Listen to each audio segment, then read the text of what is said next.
ба ташкилотҳои ҷамъиятӣ дар умум боварии комил дорам, чунки дар асл ҳар як ташкилоти ҷамъиятӣ дорои оиннома, дорои ҳуқуқ ва бартариҳои фаъолияти кории худша дорад. бе таҳлил, бе санҷиш мо наметавонем гӯем ки мо ҳамкорӣ мекунем ё не. аввал таҳлил, санҷиш, фаъолияти қаблии онҳоро мо мадди назар мегирем, дар тӯли чанд сол дар куҷо чӣ хел фаъолият бурдаанд ва фаъолияти онҳо назар аст ё не, баъдан мо хулоса мебароем. Ну, в процессе своей работы, скажем так, да, мне приходилось иногда взаимодействовать или участвовать в тех или иных проектах, которые были организованы со стороны НПО.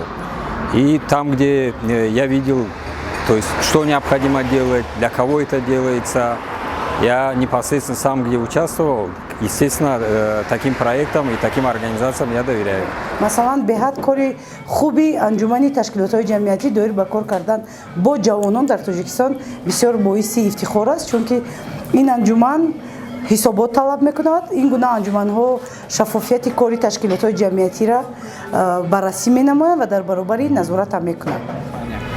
Азбаски бисёр одамое ҳастанд, ки бо компанияҳои наметавонанд ба гапшон ташғил дида меган, лекин намекунанд. Аз ҳамин вақт боварӣ ба ҳар хел компаниё камтар пасттар шудагӣ аст.